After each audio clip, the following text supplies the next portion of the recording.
Hey everybody, it's Callie, and I want to ask you, who is talking in your head? Okay, I was gonna do a video about love, but I recorded it. It was a very nice video. I recorded it outside in the sunshine, and I got a new SD card and pretty much didn't format it correctly, so I lost everything. So I don't have the. I'm gonna need to take another day before I redo that video because I just have to bring that back out of me. So tonight I would like to do something else that I find equally, if not, maybe not equally important, but very, very, very important, and that is self-inquiry. All right, so what is self-inquiry? All right, we have hundreds of thoughts running through our mind every day, right? And it's not very often that we ask ourselves, okay, why am I hearing these thoughts? Where are they coming from? Who's talking in my head?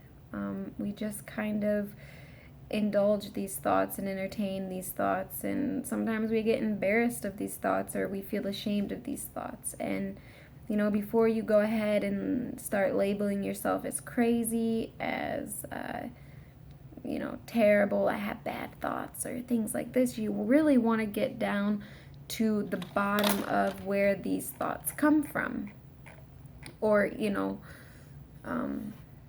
where they come from, or who it is necessarily. So this video is gonna probably be a little strange to some of you, because I don't think there's a lot of us who think who's talking in my head, or think that the thoughts that we hear, the voice in our head, is not originating from our true essence, and rather just picking up etherically from energies around us, from the people around us, different things like that. So something I was taught along the way is self-inquiry.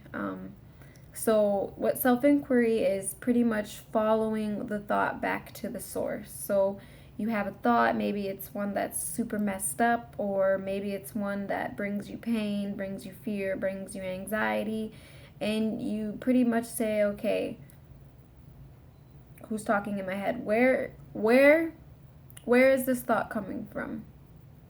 Okay? Where is this thought coming from? So with the where, you can kind of take it back, like, all right, where is it coming from? It's not coming from me, so then who is it coming from? All right? And a lot of the times you can hear, if you ask yourself who's saying this, a lot of the times you'll get an answer. And sometimes, we pick up things when we're younger from trauma. Someone tells us, hey, you can't do that, you're not good enough, you'll never make it. And we hear that kind of doubt and that fear essentially linger on. And so, you want to trace it back to the source. And so you can say, who's saying this? And sometimes you'll be able to pinpoint a source. When did I first hear this? So who, where, when, what? Like, what am I really hearing? All right, is this coming from me? Yes or no? So I found this article, and it said that only 26% of people actually think and actually feel. So basically that means 76% of people are just walking around basically like robots, going through the motion.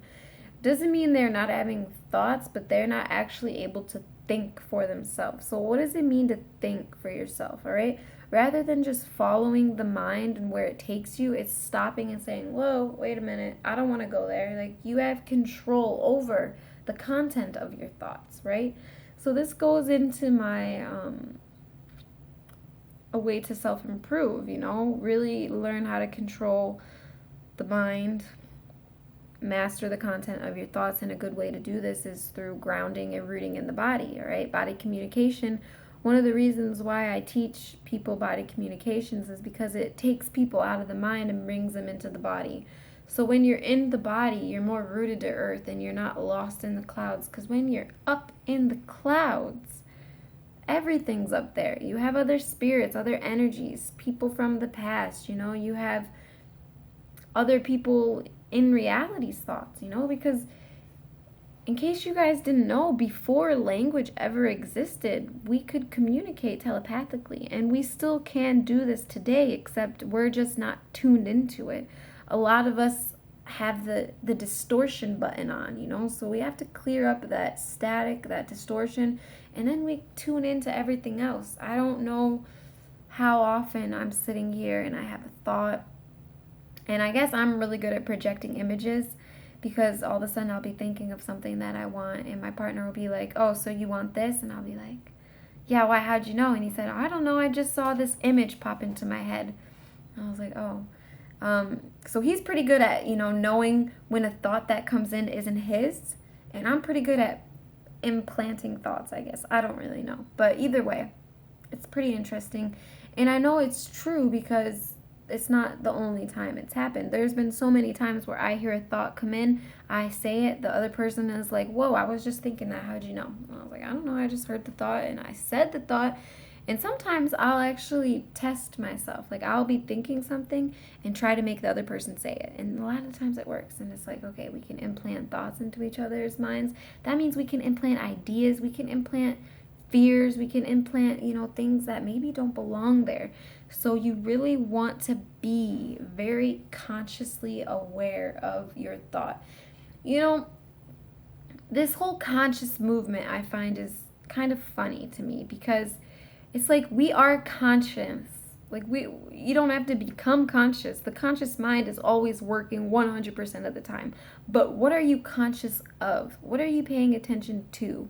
All right, what are you thinking? You know, so it's like we really want to, you know, ask ourselves, what are we conscious of? What are we paying attention to? What are we thinking? Because what we're thinking is what we're feeling, and what we're feeling is what we're believing, and that's what we're bringing into our life. So, yeah, deciphering. I'll start off here just to help you guys out a little bit. To make things pretty simple, I always like to say there's 3 main voices that we hear. All right.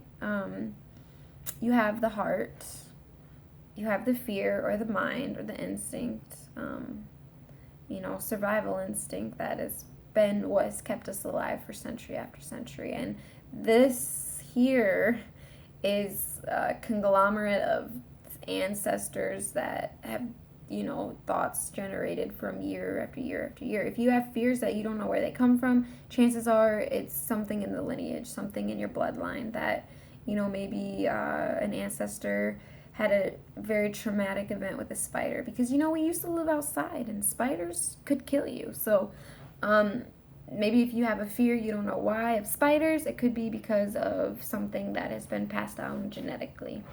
All right, so you have the fear, you have the heart, and then you have what we call logic. All right, and if you guys watched my one video where I say the ego is not really yours, but it is just a survival mechanism and placed in all of the bodies, right? Because our body is not our body. It is a computer program that we enter in. So the body is projected by our consciousness, but the mind is basically just a computer.